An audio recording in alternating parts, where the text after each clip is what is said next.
자, 다음 주제. 이것까지만 하면 쉴 수 있어요. 유용자산을 쓰다가 중고로 처분한대요. 그럴 수 있잖아요. 그거 어떻게 회계 처리하느냐 이거예요. 자, 유용자산의 처분하면, 자, 이제 장부가액이라는 말 알죠? 뭐예요? 감가상각, 아니, 취득원가 빼기 감가상각 누계액을 한 순 장부가액을 장부가액 그렇게 불렀잖아요. 그거가 예를 들어 50만 원인데 그거보다 더 비싸게 팔기도 하고 싸게 팔기도 할 거 아니에요. 그죠? 그러면 예를 들어 내가 그랜저를 샀어. 근데 감가상각을 가속상각법을 써가지고 초반에 왕창 상각을 했어요. 그래서 지금 내 회사의 장부에는 1,700만 원 달려 있어. 그런데 중고차 사이트에 갔더니 3,000만 원이야. 얼마에 팔아야 돼요? 3,000에 팔아야지. 그러면 처분을 했을 때 이익이 나기도 한다는 얘기잖아요. 손해가 나기도 하지만. 질문. 자, 이렇게 생긴 이익이나 손해는 영업 내다, 영업 외다. 외일 수밖에 없죠. 여긴 차파는 회사가 아니니까. 만약에 이게 보배드림이라는 중고차 사이트면 그건 영업 내지. 보배드림이 왜 생각나요? SK 엔카 이런 데 중고차 사고 파는 데 있잖아요. 자, 유용자산을 처분하면 처분이익이나 처분손실이 발생한다. 자, 명칭을 새로 배웠네요. 처분이익 혹은 처분손실. 앞에다가 뭘 붙여준 거예요? 유형자산. 왜? 받으럼 할인했을 때도 매출, 채권, 처분, 손실 이런 거 있었죠? 그 앞에 그 자산에 큰 묶음 써주고 처분이익, 처분손실은 아주 일반적이에요. 토지 처분이익이라고도 쓸 수 있지만 뭉뚱그려서 유형자산 처분이익이라고 쓰는 거예요. 받으럼 처분이익이라도 쓸 수 있지만 매출, 채권, 처분이익 쓰는 거. 되시겠죠? 자, 근데 이때 문제는 이거예요. 12월 31일 날 자정에 팔면 참 심플해. 감가상각을 그날 해버렸으니까. 그런데 회계기간 중에 사고 팔면 어떡하냐는 거예요. 이거예요, 이거.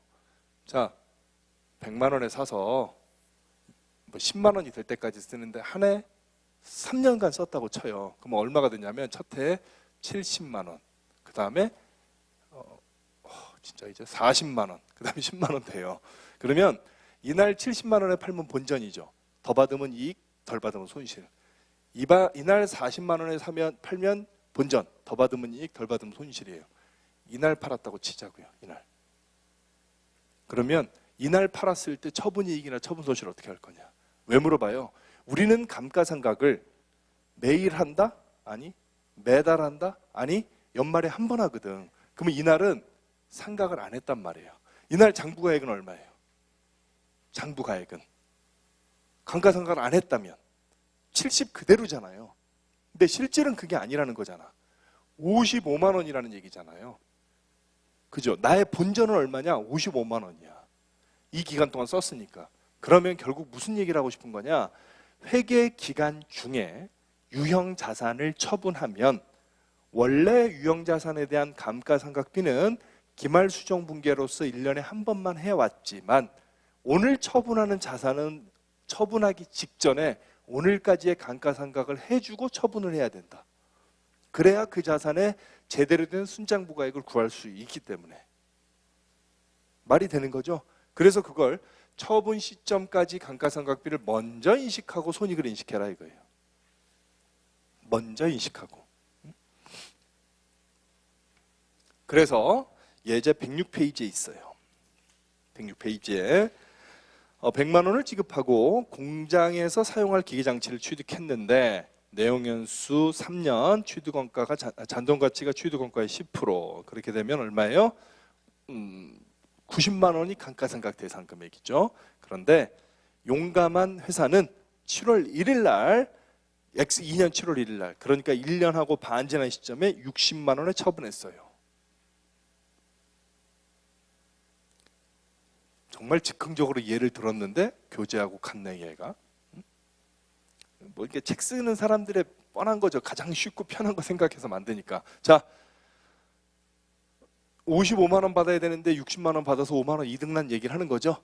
자, 그런데 회계 처리에서 주의할 점은 처분하기 전에 감가상각 먼저 하라는 얘기예요. 자, 1년에 회계 처리를 해보겠습니다. 교재 있어요. 100만 원 주고 샀을 땐 쉽네요. 왼쪽 차변에 기계장치 100만 원, 오른쪽 대변에 현금 100만 원, 끝.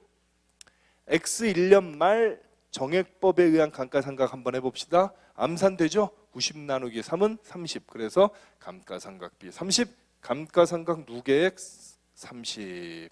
어째 오늘은 못할 자가 없다 했다. 자, 됐죠? 그죠? 자, X 2년 7월 1일 날 이것만 보자고요. 7월 1일 날 팔아야 돼요. 질문할게요. 이거 한번 해볼게요. X 1년 12월 31일 날 장부가액 얼마예요? 1월 1일 장부가액 얼마예요? 북밸류라고 합시다. 이날 얼마예요? 사자마자서 100만 원. 그죠? X 1년 12월 31일 장부가 얼마예요? 감가상각 직후에는 북밸류 얼마? 70이죠. 그죠? 자, 7월 1일 날 팔 거야. 그러면 상각 먼저 하려면요. 1년치 상각비가 얼마예요? 30. 반년치는 15. 그러면 북밸류가 얼마예요, 이날? 55만 원이죠.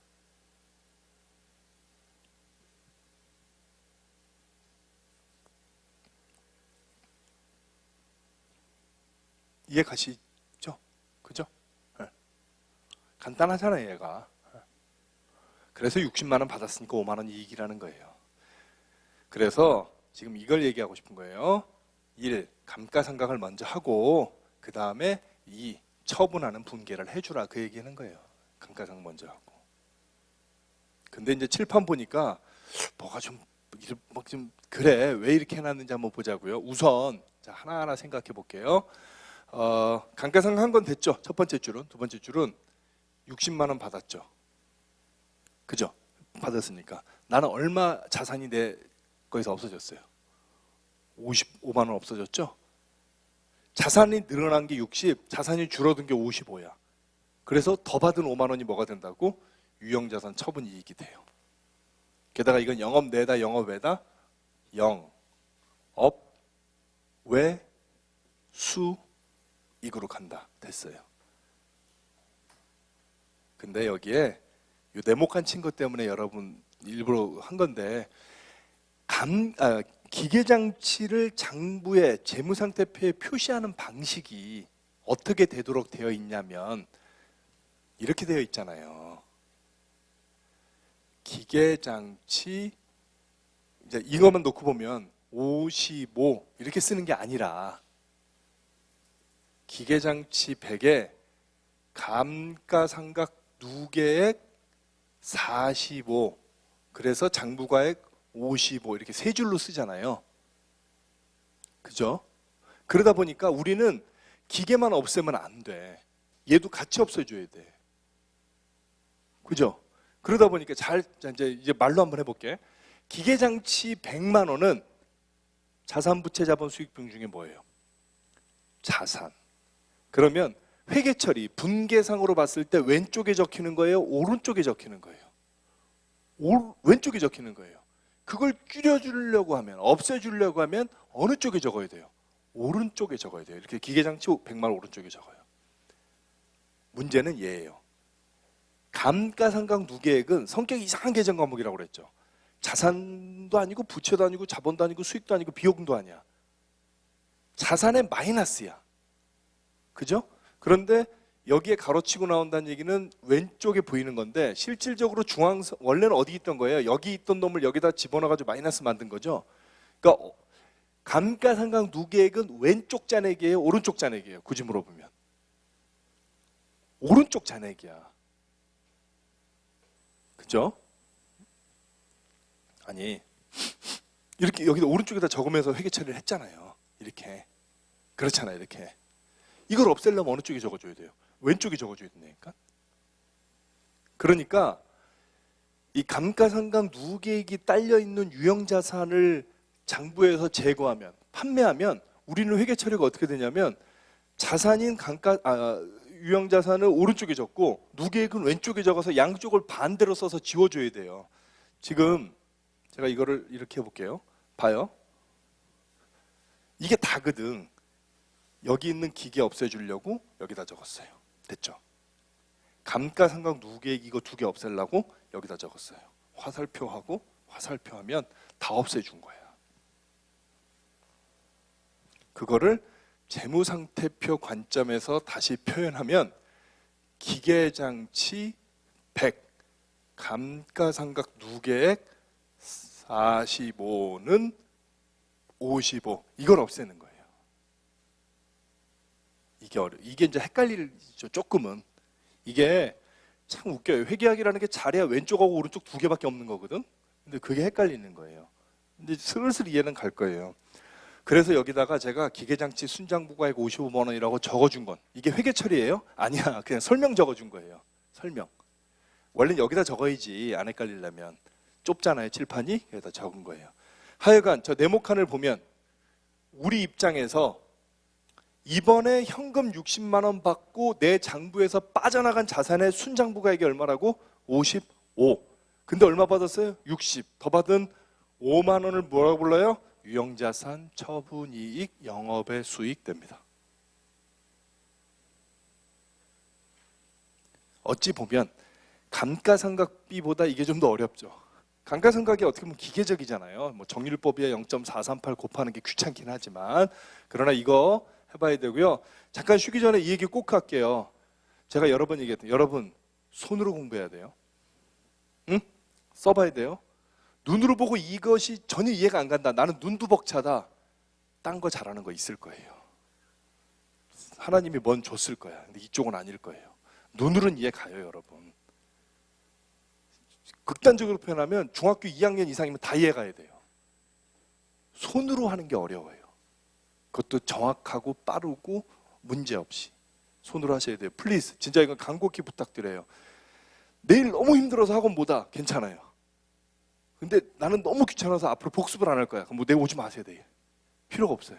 손으로 해야 돼요. 이거. 아시겠죠? 자, 잠깐 쉬고 마저 하겠습니다.